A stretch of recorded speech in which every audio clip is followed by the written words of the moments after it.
করে ছেলে মেয়েরা পারা তরুণেরা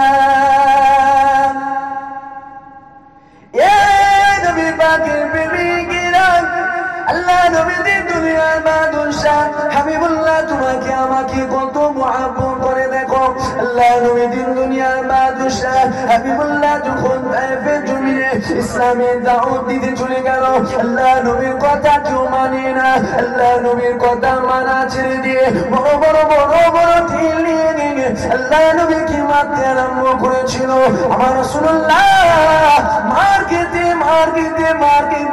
খেতে শরীরে রক্ত ঝরে জুতো মুবারকটা ভিজে গিয়েছিল আল্লাহ নবী অজ্ঞান পুরুষে পড়ে গেল এমন সময় হযরতে জিবরাইল আমার আল্লাহ পাককে বলেছিল ও রব্বি আল্লাহ আপনি হুকুম দিয়ে দেন আমার আল্লাহ তখন জিবরাইলকে বলেছিল জিবরাইল তুমি কি করবে এই সময় জিবরাইল বলেছিল ও রব্বি আল্লাহ আপনি যদি হুকুমটা দিয়ে দেন এই উহুদ পাহাড়গুলোকে তুলে নিয়ে গিয়ে তায়েফবাসীর উপরে চাপিয়ে দেব একজনকেও দুনিয়াতে রাখবো না সবাইকে ধুলোর সাথে মিশিয়ে দেব হুজুর আপনি হুকুম দিয়ে দেন আল্লাহ পাক আপনি হুকুম দিয়ে দেন আমার আল্লাহ পাক তখন কি বলেছিল এই যুবকেরা আল্লাহ নবী কত দয়ার নবী এখান থেকে বুঝো আমার রাসূলুল্লাহ তোমাকে আমাকে কত মহব্বত করে কত প্যার করে দেখো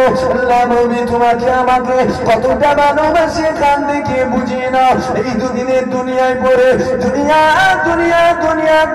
করে নবী পাককে ভুলে যেও না আমার আল্লাহ তখন জিবরাইলকে বলেছিল এ জিবরাইল যাও একবার খালি আমার হাবিবের কাছে হুকুমটা নিয়ে নাও হযরতে জিবরাইল চলে আসলো উহুদ পাহাড়গুলোকে তুলে নিয়ে আল্লাহ নবীর মাথায় হাজির হয়ে গেল আল্লাহ নবীর চোখটা খুললো আল্লাহ নবীর হুঁশটা আসলো আল্লাহ নবীর চোখটা খুললো আল্লাহ নবীর চোখ খোলার সাথে আমার রাসূলুল্লাহ দেখেছিল হযরতে জিবরাইল আল্লাহ নবীর মাথা ধরে হাজির হয়ে গেছে এই সময় আমার রাসূল বলেছিল এ জিবরাইল কি ব্যাপার গো বাবা তুমি কেন এখানে দাঁড়িয়ে রয়েছো এই সময় জিবরাইল বলেছিল ইয়া রাসূলুল্লাহ ইয়া হাবিবাল্লাহ হুজুর একবার আপনি হুকুম দিয়ে দেন হুজুর একবার আপনি ইজাজত দিয়ে দেন হুজুর একবার আপনি হুকুম দিয়ে দেন কি করবে বাবা কি করবে এই সময় জিবরাইল বলেছিল ইয়া রাসূলুল্লাহ ইয়া হাবিবাল্লাহ এই উহুদ পাহাড়গুলোকে তুলে নিয়ে এসেছি একবার যদি আপনি হুকুম দিয়ে দেন তায়েফবাসীকে চাপিয়ে ছিঁড়ে জাপটা করে দেব আল্লাহ নবী কি বলেছিল গো বাবা আমার নবী পাক কেমন রহমাতুল লিল আলামিন দেখো আমার নবী কেমন দয়ার নবী দেখো আমার নবী কেমন রহমাতুল লিল আলামিন দেখো আল্লাহ নবী বলেছিল হে জিবরাইল না এদেরকে মারবে না আমি রাসূলুল্লাহ আমাকে চেনে বলে মেরেছে আমি রাসূলুল্লাহ আমাকে জানে বলে মেরেছে আমি রাসূলুল্লাহ জানিয়ে দিলাম একদিন না দিন এরা আল্লাহকে আল্লাহ বলে আমাকে নবী বলে ইমানের নূরের কলমা পড়ে মুসলমান হয়ে যাবে আল্লাহ নবী যদি বলতো জিবরাইল মেরে যেত দেখতে পেতাম তো আমি আপনি দুনিয়া বলুন এই যে এত গরম এত জোশ পেতে তো আমার আব্বাজান দেখতে পেত দুনিয়া আপনাদের আব্বাজান দেখতে পেত ইসলামটাকে আমরা বাবাকালীন সম্পত্তি মনে করেছি ইসলামটাকে আমরা আমাদের নিজেদের বাপের সম্পত্তি মনে করেছি যে যেমন করে পারছি ইসলাম চলছে কিন্তু না আমরা ভাবতে ভুলে গেছি ইসলামের রাস্তায় চলে ইসলাম কারো বাবাকালীন সম্পত্তি নয় ইসলামের রাস্তায় চলবে যেমন রাজধানী এক্সপ্রেস ট্রেন ও ট্রেন লাইনের উপর দিয়ে ছোটে এখন যদি ওই পাত্তির উপরে আমি দাঁড়িয়ে রাস্তার উপরে আমি যদি দাঁড়িয়ে হাত দেখাই আমি তোদের পীরের আওলাদে দাদা হুজুরের আওলাদ ট্রেন দেরি যাবে না বলবেন তো দাঁড়াবে না হ্যাঁ দেরি কে বলেছে চেনে যাবো চিনবে না পীরের আওলাদ আমি পীরের আওলাদ ট্রেন দাঁড় করা একবার হরেন দেবে তারপরে বুকের উপর দিয়ে তুলে দেবে ছিটি ছাড় ট্রেনে কাটলে আবার খুন দেবে ঠিক না বলবো ওই রকম ইসলাম ইসলামের রাস্তায় চলে। তোমার জন্য ইসলামের রাস্তা ঘুরবে, ইসলাম ইসলামের রাস্তায় চলে। পীরের আওলাদের জন্য যেমন ট্রেন লাইন ঘুরে যাবে না, ট্রেন ও সিধে ওর রাস্তায় যাবে। তুমি এসেছিলে কেন রোডের উপর? ঠিক না বলবো? তার আমরা যুবকেরা এটাকেই মনে করি যে আসবার সময় দেখছিলাম কিছু জোয়ান জোয়ান মেয়ে ছেলে রাস্তায় ঘুরছে, আর কিছু ফেদি কুত্তার মতো যুবক ছেলে তাদের পিছু ঘুরছে। খারাপ লাগছে? আমার আজ গায়ে লাগছে না। কিছু জোয়ান ছেলে ঘুরছে, ওরা জলসাই, ওরা আবার নবীর আসে। খবরদার ওদের বিষয়ে উল্টো পাল্টা বলবেন। ওরা আবার নবীর প্রেমিক, বলে নবীর জন্য জান দিয়ে ধরবে, কুরবান হয়ে যাবে নবীর জন্য। পাক্কা চিটিং বাজ, পিছনের কাতারে পাওয়া যাবে। জান দিবার ময়দান যখন এসবে দেখবেন একদম পিছনের কাতারে দিয়ে আছে। পিছনে কেন, সামনে যা। বলছে না, মারবে, খুব মারবে। আরে অতি বাস্তবটা আমি বলছি, শোনেন না। এরা জলসায় আসে নবীর মিলাদে বসার জন্য নয়, এরা জলসায় আসে জলসাটাকে ভুলাবার জন্য। ইসলামের ক্ষতি কারা করেছে শোনেন। ইসলামের ক্ষতি হিন্দু করেনি, ইসলামের ক্ষতি জৈন করেনি, ইসলামের ক্ষতি ইহুদি করেনি, ইসলামের ক্ষতি নাসারা করেনি, ইসলামের ক্ষতি বৌদ্ধ করেনি, ইসলামের ক্ষতি খ্রিস্টান করেনি, ইসলামের ক্ষতি মুশরিক কাফির বেঈমান বেদিন করেনি। ইসলামের ক্ষতি যখন করেছে দাড়িওয়ালা, টুপিওয়ালা, জুব্বাওয়ালা, নামের আগে মোহাম্মদ আছে, ওরা ইসলামের ক্ষতি করেছে। এই কথা বুঝছেন না আপনারা? আজ যে আমাদের এই দশায়, এর পিছনে তো আমরা দায়ী। হঠাৎ করে যদি গ্রামে খোদার গজব চলে আসে, তখন বলবেন কি হলো আহাগো হুজুর লিয়াই জলসাতে দোয়া খায় করো, দোয়া খায়। ও তার যে শয়তানি গুলো করেছিলেন সেটা বলবে না? যখন আল্লাহ নারাজ হয়ে যায়, কোন পীর সাহেব পীরজাদার দোয়া আল্লাহ লাই না। আল্লাহ যখন নারাজ হয়ে যাবে, আল্লাহর গজবের কবে শিকার হয়ে যেত না আমরা। খালি শিকার হয়নি কেন জানেন? আল্লাহ পবিত্র কুরআনে জানিয়েছে, আমার সাল্লাল্লাহু ইল্লা রাহমাতাল লিল আলামিনের জগতে আমার আল্লাহ নবীকে রহমত করে পাঠিয়েছে। জোরে বলুন সুবহানাল্লাহ। এই একটা কারণ আমি বলে যাচ্ছি। ইতিহাস হলেন তুরস্ক জমিনে কি হয়েছিল খবর নেন, একটু বুঝতে পারবেন। এই যে করোনা ভাইরাস এসছে, এইসব গজব নয় রে বাবা। অনেক বিশ্বাস পীরজাদা আলেম উলামা বলছে খুদার গজব জানো কাকে খুদার গজব বলে? তুরস্কতে খুদার গজব এসেছিল। কি হয়েছিল? জমিনটাকে তুর্কি নাম শুনেছেন তো? তুর্কি একটা দেশের নাম আছে জানেন তো? জমিনটাকে ফেরেশতারা ধরে উল্টে দিয়েছে। যেমন খাবারের বাসনের উপরে ভাত যদি থাকে, বাসনটাকে যদি উল্টানো হয় কি হয়? বাসনে ভাত থাকে আর সব পড়ে যায়, চাপা পড়ে যায়। ওই রকম জমিন ধরে উল্টে দিয়েছিল ফেরেশতারা, ধূলিসাৎ হয়ে গেছিল। এটা হচ্ছে খোদার গজব। আল্লাহ ওয়াদা করেছে যেখানে রহমত থাকবে আমি আল্লাহ সে জায়গায় গজব দেবো না। জোরে বলুন সুবহানাল্লাহ। তাই রহমাতাল লিল আলামিন আছে, তাই গজব আসছে না। হয় কবে গজব চলেছে? এখনো সময় আছে। যুবকদেরকে বলছে, যা অন্যায় করছো কমসে কম নবীর মিলাদের দিন, নবীর মিলাদে এসো, বসো, নবীর মিলাদ শোনো, নবীকে দিলে নিয়ে যাও। কুল্লু নাফসিন যায়কাতুল মউত। তুমি মারা যাবে, তোমাকে দাফন দেওয়া হবে, তোমার কবরে ফেরেশতা আসবে সওয়াল জবাব করার জন্য। তখন তোমাকে জবাব দেওয়া লাগবে না, তোমার জবাব মদিনাওয়ালা দিয়ে দেবে। জোরে বলুন সুবহানাল্লাহ। তোমাকে আর জবাব দিতে হবে না, তোমার হয়ে জবাব মদিনাওয়ালা দেবে। কিন্তু নিয়ে তো যেতে হবে, নিয়ে যেতে হবে না। সবাই ওয়াজ করে শুনছি কুল্লু নাফসিন যায়কাতুল মউত, প্রত্যেকটা নাফসকে মৃত্যুর স্বাদ চাখতে হবে কমপ্লিট। আরে না, জুবায়ের সিদ্দিকী মারা যাবে, এ মারা যাবে, আমার আল্লাহ কিন্তু আবার জুবায়েরকে তুলবে। শেষ নয়, 60 বছর পেয়েছিলাম দুনিয়ায়, শেষ। মরে গেছে, পচে গেছে, পোকায় খেয়ে দিয়েছে, যাই হোক হয়ে গেছে কবরে। না, আমার আল্লাহ কিন্তু আবার এই জুবায়েরকে জিন্দা করবে, আবার আমি উঠব। জীবন একটা নয়, জীবন হলো দুটো, একটা ইহকাল আর একটা পরকাল, একটা দুনিয়াতে আর একটা আখিরাতে। দুনিয়াটা 60, 70, 80, 90, 100। পলক চোখ ফেলেছ, তুলবে, দেখবে 100 বছর কেটে গেছে। ভাবেন না, এই যে মুরব্বী বাপগুলো বসে আছে, বয়স হয়ে গেছে তো 50, 60, 70। আপনারা তো এক টাইমে 22 বছরের যুবক ছিলেন, হয়ে গেছে। যে কোনো মুহূর্তে দাঁত চলে আসবে, ঠিক না বলবো? একটা পা দুনিয়ায় আছে আর একটা পা কবরে চলে যাচ্ছে, ঠিক না বলবো? যে কোনো মুহূর্তে আর একটা স্লিপ খেয়ে চলে যাবে, বুঝতে পারবেন না, শেষ হয়ে গেছে। আর বেশি দিনের তারে নয় দুনিয়া। আবার আমার আল্লাহ তোমাকে তুলবে, আবার তোমার জীবন শুরু হবে। ওইটা আখেরাতে, দুনিয়াটা 60 বছর, ওটা 100, 200, 1000, 2000 হলে বেঁচে যেতাম।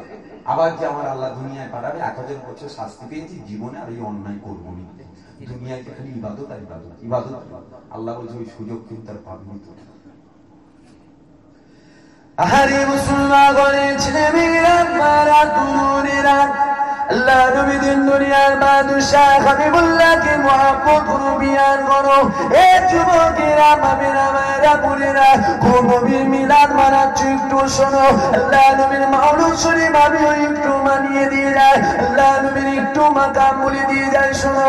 আল্লাহ নবী দিন দুনিয়ার বাদশাহ হাবিবুল্লাহর আল্লাহ পাক কত সম্মান দিয়েছে দেখো। আম্মা আমিনা এক তারিখে দুপুর বেলায় ঘুমিয়ে রয়েছে, এমন সময় আমিনা খ্বাবের মধ্যে দেখতে পেয়ে গেল একটা যুবক আম্মা আমিনা ঘরে চলে আসলো। একটা যুবক আমিনা খ্বাবের মধ্যে ঘরে আসছে। ওই সময় আমিনা চমকে উঠেছিল, আমিনা ঘুমটা ভেঙে গেল। আম্মা আমিনা বলতে লেগেছে, আমি আমিনা চোখটা যখন খুলেছিলাম, আমি আমিনা দেখতে পেয়েছিলাম যে যুবকটাকে আমি খ্বাবের মধ্যে দেখেছিলাম, ওই যুবকটা আমি আমিনা আমার ঘরের মধ্যে হাজির হয়ে গিয়েছে। আমি আমিনা চমকে উঠেছিলাম, কে বাবা তুমি, কি বাবা তুমি? ওই সময় যুবকটা বলেছিল, এ আমিনা তুমি ঘাবড়াবে না, ঘাবড়াবে না, ঘাবড়াবে না। দুনিয়ার কোন যুবকের মতো আমি যুবক নয়, দুনিয়ার কোন মানুষের মতো আমি মানুষ নয়, আমি দুনিয়ার মানুষের সুরাত ধরে এসেছি। এ আমিনা আমি গোলাম আল্লাহ বাকি ফেরেশতা হযরত জিবরাইল আলাইহিস সালাম, এ আমিনা রে আমার আল্লাহ পাক আমাকে পাঠিয়েছে তোমার জন্য একটা খুশি সংবাদ দিয়ে। এই সময় আমিনা বলেছিল, এই খুশি সংবাদটা কি, খুশি সংবাদটা কি? হযরত জিবরাইল বলেছিল, আমিনা তুমি কি জানো, তুমি কি জানো তোমার গর্ভের মধ্যে যে বাচ্চাটা রয়েছে, এই বাচ্চাটা কি তুমি জানো? আমিনা বলেছিল, আমি জানি না। এই সময় জিবরাইল বলেছিল, আমার আল্লাহ পাক তোমার গর্ভের মধ্যে যে বাচ্চাটা কি রেখেছে, এই বাচ্চাটা দুনিয়ার কোন সাধারণ বাচ্চার মতো নয়। আমার আল্লাহ জানিয়েছে ওই বাচ্চাটা নবীদের নবী করে আসবে, নেতাদের নেতা হয়ে আসবে, পয়গম্বরদের পয়গম্বর হয়ে আসবে, সরদারদের সরদার হয়ে আসবে, জমিন আসমান পুরো কায়নাতের নবী হয়ে আসবে।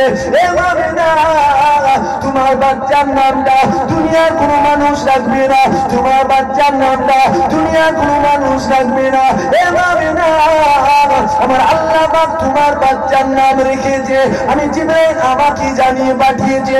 এ আমিনা রে শোনো, তোমার বাচ্চার নামটা তখন ছিল, আমি জিবরাইল যখন ছিলাম না, তোমার বাচ্চার নাম ছিল ইসরাফিল, ছিল না তোমার বাচ্চার নাম ছিল আজরাইল, ছিল না তোমার বাচ্চার নাম ছিল চাঁদ, ছিল না তোমার বাচ্চার নাম ছিল জমিন, ছিল না তোমার বাচ্চার নাম ছিল আসমান, ছিল না তোমার বাচ্চার নাম ছিল জান্নাত, ছিল না তোমার বাচ্চার নাম ছিল জাহান্নাম, ছিল না তোমার বাচ্চার নাম ছিল আল্লাহর আরশ, ছিল না তোমার বাচ্চার নাম ছিল এ আমিনা।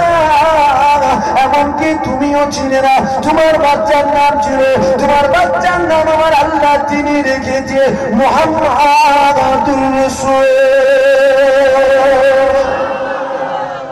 আল্লাহ তোমার বাচ্চার নাম রেখেছে, তোমার বাচ্চার নাম হবে নবী মুহাম্মদ রাসূল। জোরে বলুন সুবহানাল্লাহ।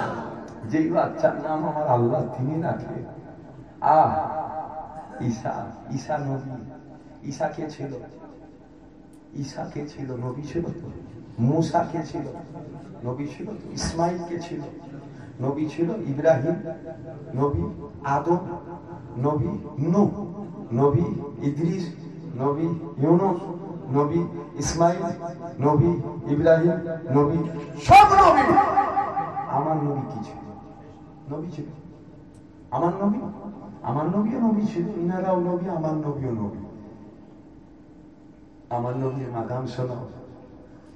আমার নবীর সাথে সব নবীর তুলনা করা যাবে, কিন্তু অন্য কোন নবীর সাথে আমার নবীর তুলনা করা যাবে না।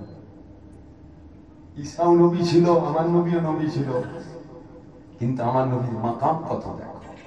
ঈসাকেও আল্লাহ নবী করেছিল, আমার নবীকেও আমার আল্লাহ নবী করেছিল, কিন্তু আমার নবীর মাকাম। আমার আল্লাহ পাক ঈসা নবীকে বলেছিল, ঈসা তুমি যাতে রাজি। ওই সময় ঈসা নবী বলেছিল, আল্লাহ পাক তুমি যাতে রাজি। আল্লাহ বলছে ঈসা তুমি কিসে রাজি? ঈসা বলছে মাওলা তুমি যাতে রাজি। আল্লাহ পাক ইব্রাহিমকে বলেছিল, ইব্রাহিম তোমাকে আগুনের উপরে ফেলা হবে। ইব্রাহিম ওই সময় বলেছিল, আল্লাহ পাক তুমি যাতে রাজি, আমি ইব্রাহিম যাতে রাজি। ইসমাঈলকে আল্লাহ পাক বলেছিল, এই ইসমাঈল তোমাকে ছুরার নিচে শোয়ানো হবে, তোমার গলাতে ছুরা চালানো হবে। ওই সময় ইসমাঈল বলেছিল, আল্লাহ পাক তুমি যাতে রাজি, আমি ইসমাঈল যাতে রাজি।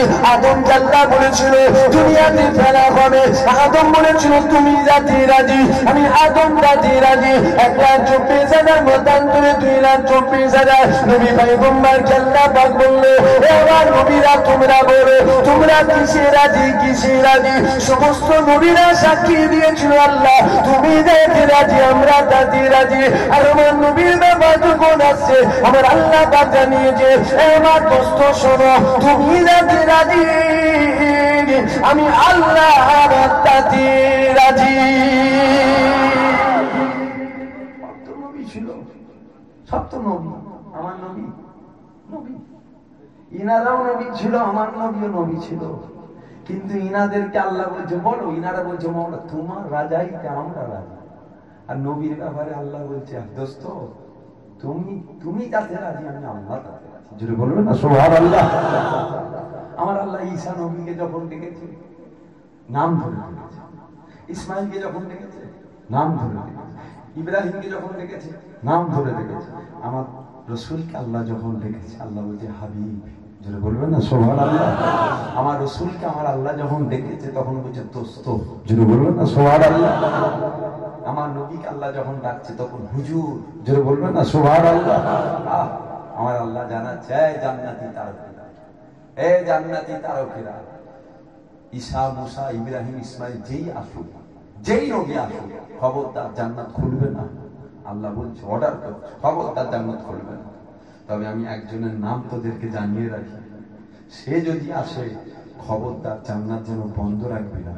কেন আমি আল্লাহ তোদেরকেও বানাতাম না যদি তাকে না বানাতাম। জোরে বলো সুবহানাল্লাহ। আমার দোস্ত আমার হাবিব নবী মুহাম্মদ যদি চলে আসে খবরদার ওখানে যেন বিয়াদবি না হয়, তোদের ছাড় নাই। আজরাইল যখন দুনিয়ায় এসেছিল নবী রূহ মুবারক কবজ করার জন্য, আজরাইলকে আল্লাহ কি বলেছিল, আজরাইল খুব সাবধানে যেও, আমি তোকেও বানাতাম না যদি উনাকে না বানাতাম। খবরদার বিয়াদবি যদি হয়ে যায় আজরাইল তোরও ছাড় নেই। যদি বলবে না সুবহানাল্লাহ। আল্লাহ নবীকে চেনো। দুদিনের দুনিয়ায় পড়ে দুনিয়া দুনিয়া দুনিয়া দুনিয়া কি আছে? দুনিয়া দুনিয়া একটা ধোঁকা। দুনিয়াটা কি বলে? দুনিয়া ধোঁকা। বাপকে বাপ সন্তানকে মহব্বত করে তো, বলে করে তো, ধোঁকা। ছেলে মাকে মহব্বত করে তো, ধোঁকা। ভাই ভাইকে মহব্বত করে তো, ধোঁকা। দুনিয়াতে ভাই ভাই ভাইকে মেরে দেখবে, দুনিয়াতে এক ভাইকে মেরে দেখবে, তার থেকে আরেকটা ভাই একদম ছুটে এসছে ভাইকে হাতে, এটা ধোঁকা। আখেরাতে যখন ওই ভাই দতকাবে নাফসি নাফসি নাফসি নাফসি করবে, একটা আমলের জন্য যদি ধরা পড়ে যায়, ওই ভাইয়ের কাছে কি তুই তুই আমার ভাই ছিলিস দুনিয়ায়? না, আমার কোনো ভাই ছিল না তো দুনিয়ায়। আপন হবে কেউ? বাপ ছেলের বুকের উপরে পা দিয়ে বেরিয়ে থাকবে, তুমি কি আপন দেখাচ্ছ বলো দেখি?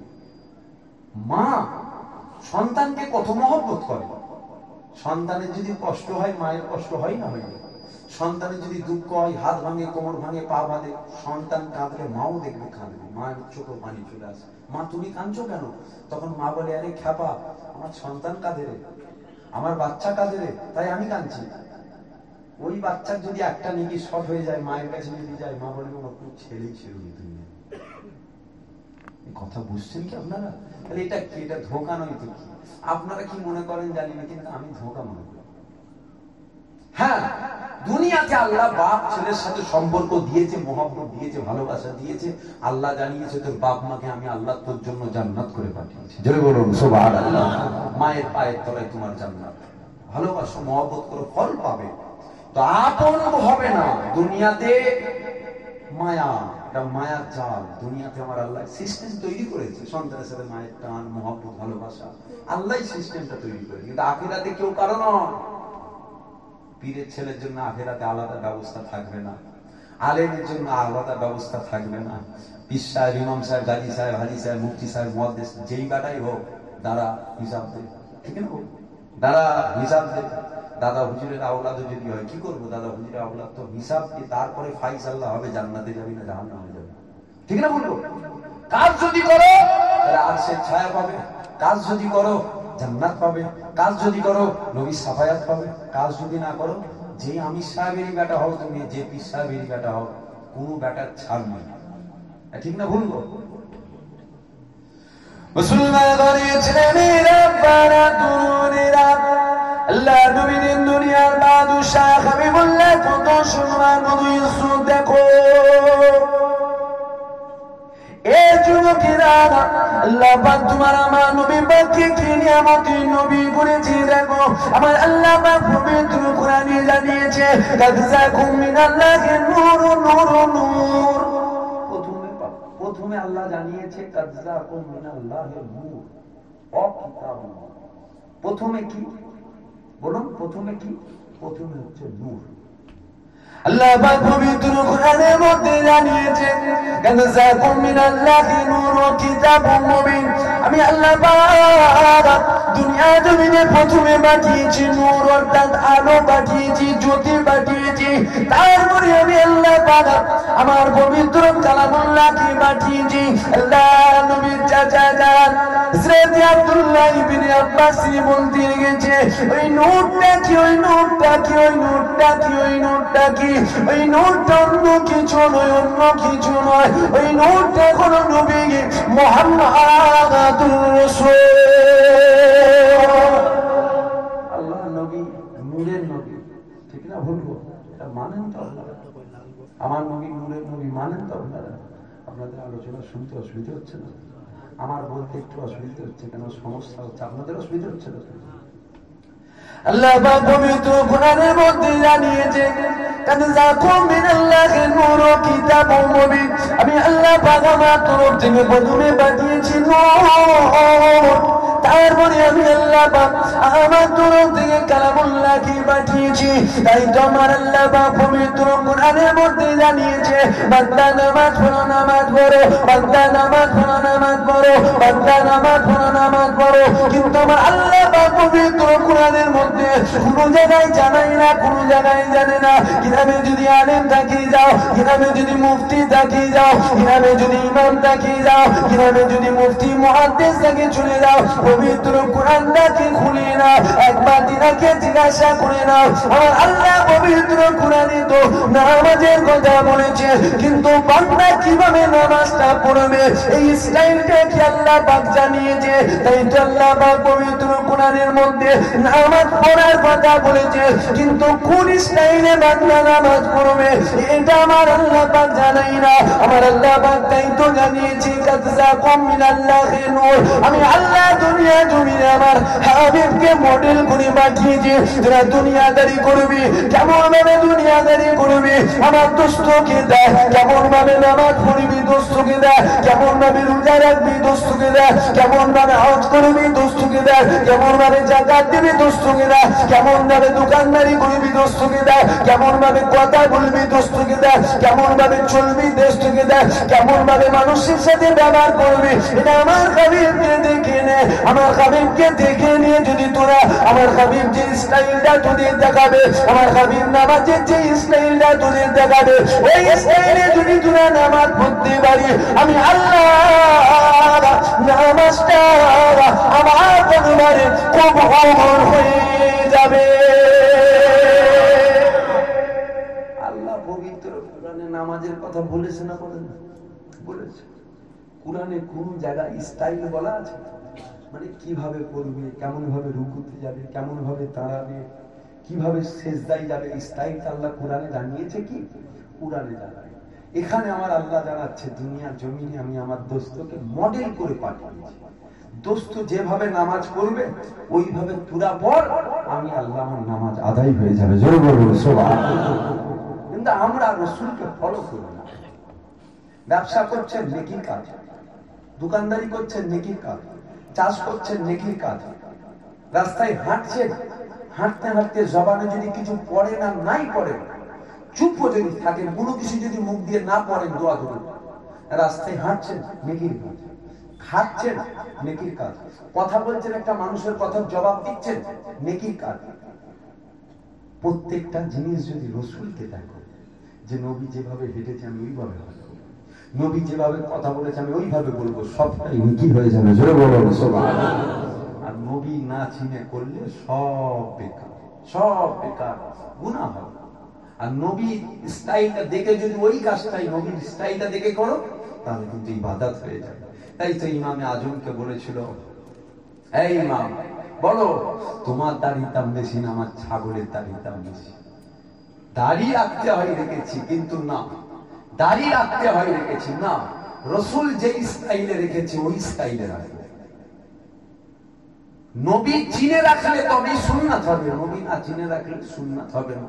ইমামে আজমকে যখন জিজ্ঞাসা করলো, ইমাম বলো, তোমার দাড়ির দাম বেশি না আমার ছাগলের দাড়ির দাম বেশি? ইমামে আজম তখন বলেছিল, মা আমি জানি না মা কার দাড়ির দাম বেশি, তবে এখন তুমি যাও, পরে আসবে, আমি পরে জবাব দেবো।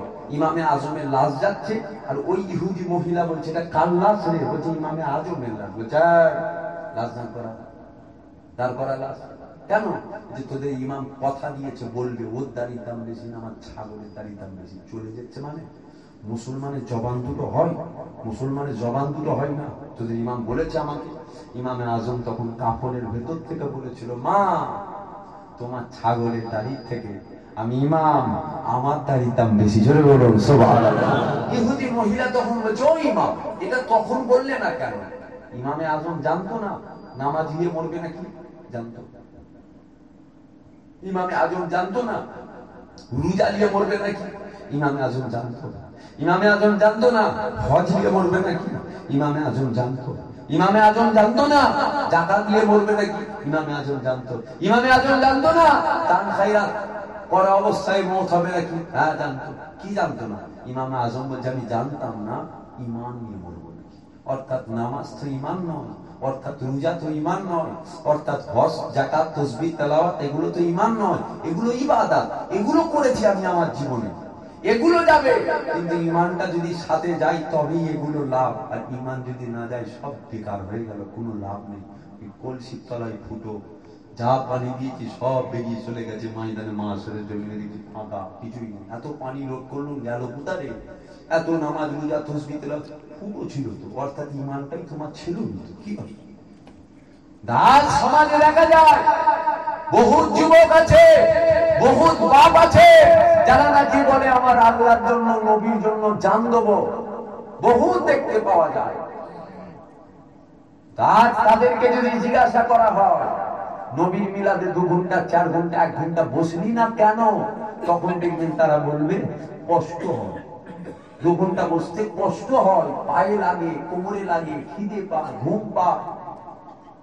2 ঘন্টা টাইম দিতে যদি নবীর জন্য তোমার কষ্ট হয়,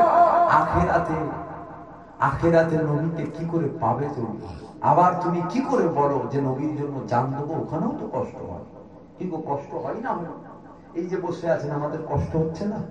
অবশ্যই কষ্ট হচ্ছে। কষ্ট হচ্ছে না? অবশ্যই কষ্ট হচ্ছে। উঠে চলে যাচ্ছেন না কেন? বাড়ি যাচ্ছেন না কেন? খেয়ে শুয়ে পড়ছেন না কেন? কেন ভিড় করে বসে আছেন? তখন একটা জবাব আসবে যে অবশ্যই কষ্ট হয়, কিন্তু এখানে মুস্তাফার আলোচনা হয়, যতক্ষণই হবে মধুর নয় লাগবে। জোরে বলুন সুবহানাল্লাহ। অর্থাৎ নবীর কথাতে কষ্ট হলেও বসে আছি, কষ্ট হলেও কিন্তু একটা মজা আছে। ঠিক না? ভুল করো। আল্লাহ নবীকে চেনো। বিশেষ করে যুবকদেরকে বলি, ইসলামের মুজাহিদ যুবকরা, ইসলামের জন্য তলোয়ার তুলবে যুবকেরা, ইসলামের জন্য গর্দান দেবে যুবকেরা, ইসলামের জন্য গর্দান নেবে যুবকেরা, ইসলামের জন্য ময়দানে নামবে যুবকেরা। আজকের যুবকগুলো সব চুরি করে বসে আছে, মুখে যেন কুলুপ দিয়েছে। কথা বুঝছেন না আপনারা? হ্যাঁ, দুনিয়াদারি করছো, করো না। দিলে নবী রাখো, দিলে রসুল রাখো। যদি এখানে এটা না থাকে তাহলে তো বেকার হয়ে গেল। তাহলে আমরা যুবকেরা কাফেরদেরকে দেখে ভয় করছি। কিতাবে আসছে, হাদিসে আসছে, ইমানদার রাস্তা দিয়ে হেঁটে যাবে, কাফেররা ইমানদারকে দেখে রাস্তা থেকে নেমে যাবে, সাইড দিয়ে যাবে। ইমানদার যাচ্ছে। আজকে আমি আপনি ইমানদার কেমন? আমরা কাফেরদেরকে দেখে রাস্তা দিয়ে নেমে যাচ্ছি। কেন? মারবে কাফেরদেরকে দেখে।